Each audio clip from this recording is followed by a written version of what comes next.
بسم اللہ الرحمن الرحیم۔ السلام علیکم معزز طلباء کرام، آپ سب کیسے ہیں؟ آج ہم معطا امام محمد کے سبق نمبر 339 کو پڑھیں گے۔ آج کے ہمارے سبق کا عنوان ہے دراہم اور دینار میں سے کچھ کاٹ لینے کی کراہیت کا بیان۔ آج کے سبق میں ہم 2 ابواب پڑھیں گے۔ جس باب کو موضوع سخن بنایا ہے تو اس کو تو ہم مکمل جو ہے وہ پڑھیں گے، اور دوسرے باب کی جو وضاحت ہے وہ آئندہ سبق میں ہوگی، اور دوسرے باب کا جو عنوان ہے پہلے اسے بھی سمجھ لیتے ہیں۔ دوسرے باب کا عنوان ہے باب المعاملۃ والمزارعۃ فی النخل والارض، یعنی زمین اور کھجور میں مزارعت اور معاملے کے بیان میں دوسرا باب ہے۔ تو بہرحال پہلا باب پہلے پڑھتے ہیں، اور جب پہلا مکمل ہو جائے تو پھر دوسرے کی احادیث کا ترجمہ اور قرات بھی آج ہی ہم کریں گے۔ تو امام محمد رحمۃ اللہ علیہ پہلے باب میں ایک ہی حدیث ذکر کرتے ہیں کہ اخبرنا مالک اخبرنا یحییٰ بن سعید عن سعید بن المسیب انہ قال قطع الورق والذهب من الفساد فی الارض۔ امام محمد فرماتے ہیں کہ امام مالک نے ہمیں یحییٰ بن سعید سے، اور وہ حضرت سعید بن مسیب رضی اللہ تعالیٰ سے خبر دیتے ہیں، انہوں نے کہا کہ سونے اور چاندی میں کچھ کاٹ لینا زمین میں فساد پیدا کرنا ہے۔ قال محمد لا ينبغي قطع الدراهم والدنانير لغیر منفعت۔ امام محمد رحمۃ اللہ علیہ فرماتے ہیں کہ سونے اور چاندی میں سے منفعت کے بغیر نہیں کاٹنا چاہیے۔ اچھا، اب اس روایت میں سونے اور چاندی میں کچھ کاٹنے کو فساد فی الارض کہا گیا۔ اس کی تشریح یوں ہے کہ اس دور میں بعض لوگ مختلف اوزار کو سونے یا چاندی سے مزین کرتے تھے۔ اب اس ہتھیار پر سے سونا یا چاندی کاٹ کر اتار لینا اور پھر اسے اسی قیمت پر بیچنا، یہ دھوکہ دہی کے ضمن میں آتا ہے۔ یا اگر کسی نے ویسے ہی کسی کی تلوار سے تھوڑا سا چاندی یا سونا کھرچ کر اتار لیا تو ایسا کہ مالک کو پتہ نہ چلنے دیا، تو یہ چوری کی صورت بنتی ہے۔ دھوکہ دہی اور چوری واقعتاً یہ فساد فی الارض کا سبب ہے، یعنی زمین میں یہ سے فساد ہوتا ہے، لڑائیاں ہوتی ہیں، جھگڑے ہوتے ہیں۔ اور یہ بھی احتمال ہے کہ کاٹنے کا مفہوم یوں ہو کہ کھرے سکے میں کچھ کھوٹ ملا دینا اور کھوٹ کے برابر اس میں سے اصل سونا یا چاندی نکال لینا، یہ بھی دھوکہ دہی اور چوری کے ضمن میں ہی آتا ہے، لہذا فساد فی الارض کا سبب بنے گا، اس لیے اس سے منع کیا گیا۔ رہا یہ کہ امام محمد رحمۃ اللہ علیہ نے اپنا مسلک بیان کرتے ہوئے دراہم کو اور دینار میں سے کچھ کاٹ لینے کو تو منع کیا، لیکن اگر اس میں منفعت ہو تو پھر وہ اس کے جواز کے قائل ہیں۔ یہ بات وضاحت طلب ہے۔ بات دراصل یہ ہے کہ فرض کیجئے ایک شخص نے بازار سے نصف درہم کی کوئی چیز خریدی، اب اس کے پاس قیمت دینے کے لیے صرف ایک مکمل درہم ہی ہے، اور حالت ایسی ہے کہ دکاندار کے پاس بھی نصف درہم کا سکہ نہیں ہے، تو اس صورت میں اگر درہم کامل کی وہ مالک اس درہم کو 2 حصوں میں کاٹ کر نصف کر لیتا ہے، یا دکاندار ہی ایسا کرتا ہے، تو یہ کاٹنا منفعت کی وجہ سے ہوا، لہذا اس میں کوئی حرج نہیں ہے۔ لیکن صورت مذکورہ میں ایک بات پیش نظر رکھنی چاہیے کہ دراہم اور دنانیر جو ہیں خالص چاندی یا سونے کے ہونے چاہیے، خام پر مہر لگی ہو یا مہر کے بغیر ہو، اور کاروبار ان کے وزن کے حساب سے ہوتا ہو۔ اگر کوئی شخص چاندی کے چند ٹکڑے یا سونے کے چند ٹکڑے لے کر ان کو جمع کر کے درہم یا دینار بنا لیتا ہے اور مہر لگائے بغیر وزن پورا ہونے کے صورت میں وہ لوگ اسے قبول کرتے ہیں، تو یہ صورت درست ہے، کیونکہ صورت میں لین دین وزن پر موقوف ہوتے ہیں، لہذا دھوکہ دہی اور فساد فی الارض کا جو خدشہ تھا وہ نہیں رہے گا۔ اور یہ بھی کہ امام محمد رحمۃ اللہ علیہ نے بوجہ منفعت سونے چاندی کی قطع کی جو درست قرار دیا ہے، اس منفعت سے مراد ضرورت عامہ ہے، نہ کہ درہم و دینار بنانے والے کی منفعت مقصود ہے، یعنی اس سے عام لوگوں کی ضروریات اور حاجات پوری ہوتی ہوں۔ اور اگر کسی سکہ یعنی چاندی یا سونے کے لین دین میں اس پر لگی سرکاری مہر کو بنیادی حیثیت ہو وزن کا اعتبار نہ ہو، یعنی مہر والا سکہ لوگ قبول کرتے ہیں خواہ اس کا وزن مہر کے بغیر والے سے کم ہی کیوں نہ ہو، اور بغیر مہر وہ قبول ہی نہیں کرتے خواہ اس کا وزن مہر والے سے زائد ہی کیوں نہ ہو۔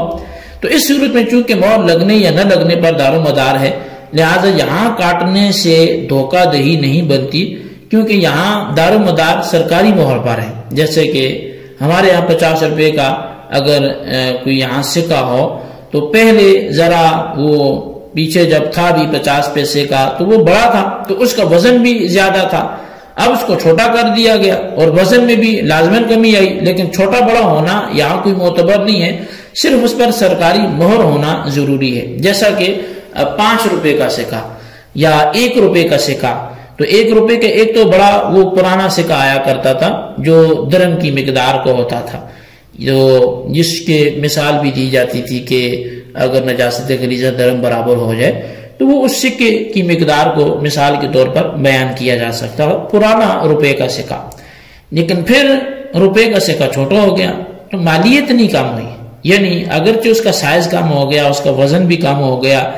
لیکن اس کے باوجود چونکہ یہاں مدار مہر پر ہے تو اس کی مقدار یا وزن کا کم ہونا اس کی مالیت کو کم نہیں کر سکا اور وہ برابر اسی حیثیت کا رہا۔ تو بہرحال یہ حناف کا موقف تھا جو آپ کے سامنے رکھا گیا، اس کو آپ اچھی طرح سمجھے اور اس کا خلاصہ بھی اپنے رجسٹر پہ لکھیں۔ اب ہم دوسرے باب کی طرف بڑھتے ہیں، باب المعاملات والمزارعات فی النخل والارض، کہ یہ زمین اور کھجور میں مزارعات اور معاملے کے بیان میں یہ باب ہے۔ اخبرنا مالک اخبرنا ربیعۃ بن ابی عبد الرحمن ان حنظلۃ الانصاری اخبرہ انه سأل رافع بن خدیج عن کراء المزارع فقال قد نهي عنه، قال حنظلة فقلت لرافع بالذهب والورق، قال رافع لا بأس بكرائها بالذهب والورق۔ امام محمد رحمۃ اللہ علیہ فرماتے ہیں کہ ہمیں امام مالک نے ربیع بن ابو عبد الرحمن سے خبر دی ہے کہ حنظلہ انصاری نے انہیں بتایا کہ انہوں نے حضرت رافع بن خدیج رضی اللہ تعالی عنہ کے سے کھیتوں کو کرائے پر دینے کے حوالے سے پوچھا تو انہوں نے فرمایا کہ اس سے منع کر دیا کہ، تو حنظلہ نے کہا کہ میں نے حضرت رافع سے پھر یہ پوچھا کہ کیا کھیتوں کو چاندی یا سونے کے بدلے میں بھی کرائے پر دینا جائز نہیں ہے؟ تو انہوں نے فرمایا کہ زمین کو چاندی یا سونے کے عوض کرائے پر دینے میں کوئی حرج نہیں ہے۔ قال محمد وبهذا نأخذ لا بأس بكرائها بالذهب والورق وبالحنطة كيلا معلوما وضربا معلوما ما لم يشترط ذلك مما يخرج منها، فإن اشترط مما يخرج كيلا معلوما فلا خير فيه، وهو قول أبي حنيفة والعامة من فقهائنا، وقد سئل عن كرائها سعيد بن جبير بالحنطة كيلا معلوما فرخص في ذلك فقال هل ذلك إلا مثل البيت يكره۔ امام محمد رحمۃ اللہ علیہ فرماتے ہیں کہ ہمارا احناف کا جو موقف ہے وہ اسی پر ہے کہ سونے یا چاندی کے عوض زمین کو کرائے پر دینے میں کوئی حرج نہیں ہے، اور نہ ہی اس میں کوئی حرج ہے کہ کھیت کو گندم کے بدلے کرائے پر دیا جائے جبکہ اس گندم کا کیل اور اس کی قسم معلوم اور متعین ہو، جب تک یہ شرط نہ رکھی ہی ہو کہ زمین کی تمام پیداوار وہ دے گا، اور اگر یہ شرط باندھتا ہے کہ زمین میں سے جو کچھ پیدا ہوگا اس میں سے اتنی ہی متعین مقدار وہ دے گا تو اس میں کوئی بھلائی نہیں ہے۔ یہی قول امام اعظم امام ابو حنیفہ رضی اللہ تعالیٰ عنہ کا ہے اور ہمارے عام فقہاء کرام کا بھی یہی کہنا ہے۔ حضرت سعید بن جبیر رضی اللہ تعالیٰ عنہ سے پوچھا گیا کہ کیا زمین کو گندم کے عوض کرائے پر دینا جائز ہے جبکہ گندم کے ماپ تول میں کیل میں معلوم اور معین اس کے ہوں؟ تو آپ نے اس میں رخصت دی اور فرمایا کہ یہ یوں ہی ہے کہ کوئی شخص اپنا گھر کرائے پر دے دیتا ہے۔ اخبرنا مالک اخبرنا ابن شہاب عن سعید بن المسیب ان رسول اللہ صلی اللہ علیہ وسلم حين فتح خیبر قال لليهود اقركم ما اقركم الله على ان الثمر بيننا وبينكم، قال وكان رسول الله صلى الله عليه وسلم يبعث عبد الله بن رواحة فَيَخْرُسُ بَيْنَهُ وَبَيْنَهُمْ ثُمَّ يَقُولُ إِنْ شِئْتُمْ فَلَكُمْ وَإِنْ شِئْتُمْ فَلِي وَقَالَ فَكَانُوا يَأْخُذُونَهُ۔ امام محمد رحمۃ اللہ علیہ فرماتے ہیں کہ امام مالک نے ہمیں ابن شہاب سے اور وہ حضرت سعید بن مسیب رضی اللہ تعالیٰ عنہ سے خبر دیتے ہیں کہ جب رسول کریم صلی اللہ علیہ وسلم نے خیبر فتح فرمایا تو یہودیوں کو کہا کہ میں تمہیں تمہاری زمینوں پر بدستور ٹھہراتا ہوں جس طرح کہ اللہ تعالیٰ نے تمہیں ٹھہرایا ہوا ہے، لیکن شرط یہ ہے کہ زمین میں سے پیداوار جو ہوگی، پیدا ہونے والی کھجوریں ہمارے اور تمہارے درمیان آدھی آدھی ہوں گی۔ سعید بن مسیب رضی اللہ تعالیٰ عنہ بیان کرتے ہیں کہ نبی اکرم صلی اللہ علیہ وسلم حضرت عبداللہ بن رواحہ کو ان یہودیوں کے پاس روانہ فرمایا کرتے، وہ جا کر ان کی کھجوروں کو اندازاً 2 حصوں میں بانٹ دیتے، پھر ان سے فرماتے تمہاری خواہش اور مرضی ہے کہ یہ حصہ تم لے لو یا مجھے دے دو۔ راوی بیان کرتے ہیں کہ یہودی حصہ لے لیا کرتے تھے۔ اخبرنا مالک اخبرنا ابن شہاب عن سلیمان بن یسار ان رسول اللہ صلی اللہ علیہ وسلم کان یبعث عبد اللہ بن رواحۃ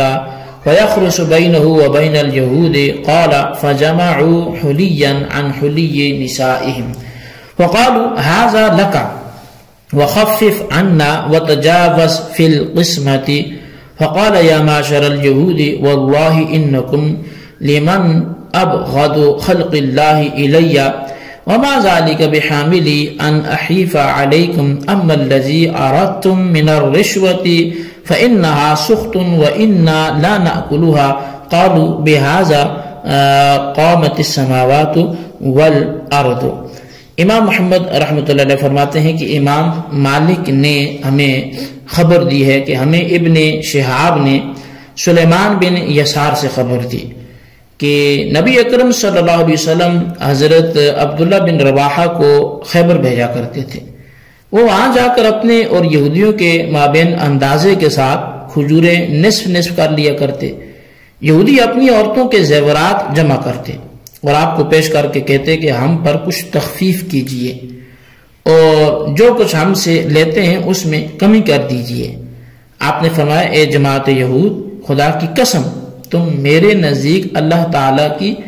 مبغوض ترین مخلوق ہو، تمہاری یہ پیشکش مجھے اس پر ہرگز آمادہ نہیں کر سکتی کہ میں تم پر زیادتی یا ظلم کر دوں۔ بہرحال تم نے جو زیورات بطور ثبوت پیش کیے ہیں حرام ہیں اور ہم مسلمان اسے نہیں کھایا کرتے۔ یہودی کہنے لگا اسی وجہ سے زمین و آسمان بھی قائم ہیں۔ قال محمد وبهذا نأخذ لا بأس بمعاملة النخل على الشطر والثلث والربع وبمزارعة الأرض البيضاء على الشطر والثلث والربع وكان أبو حنيفة يكره ذلك ويذكر أن ذلك هو المخابرة التي نهى عنها رسول اللہ صلی اللہ علیہ وسلم۔ امام محمد رحمۃ اللہ علیہ نے احادیث اور آثار جب ذکر کر دیے تو اب آپ مسئلے کے احناف کو بیان کرتے ہوئے لکھتے ہیں کہ ہمارا احناف کا یہ مسلک ہے کہ اگر کوئی شخص کھجوروں کو کسی حصے نصف، تہائی یا چوتھائی پر معاملہ کر لے تو اس میں کوئی حرج نہیں ہے، اور اسی طرح خالی زمین میں بھی حصے پر وہ خالی زمین بھی دینی جائز ہے، لیکن امام اعظم امام ابو حنیفہ رضی اللہ تعالیٰ عنہ اسے مکروہ سمجھتے ہیں کیونکہ ان کے نزدیک یہ مخابرہ بنتا ہے جس سے رسول اللہ صلی اللہ علیہ وسلم نے منع فرمایا ہے۔ تو بہرحال اب اس باب میں 3 عدد روایات ذکر ہوئی ہیں۔ موضوع یہ ہے کہ زمین کو کرائے پر دینا جائز ہے یا نہیں ہے اور اس کی کیا کیا صورتیں ہو سکتی ہیں۔ تو سونے چاندی کے عوض زمین کو کرائے پر دینا یہ تو جائز ہے جو پہلی روایت میں مذکور ہے، اور اسی روایت میں ایک زمین کو دوسری زمین کے غلے پر کرائے میں دینا بھی جائز ثابت ہے۔ فتح خیبر کے بعد خیبر کی زمین کی پیداوار نصف پر دینا وہ جائز ثابت ہوتا ہے۔ گویا خلاصہ یہ ہے کہ زمین کو کرائے پر دینا اور مزارعات پر دینا یہ درست ہے۔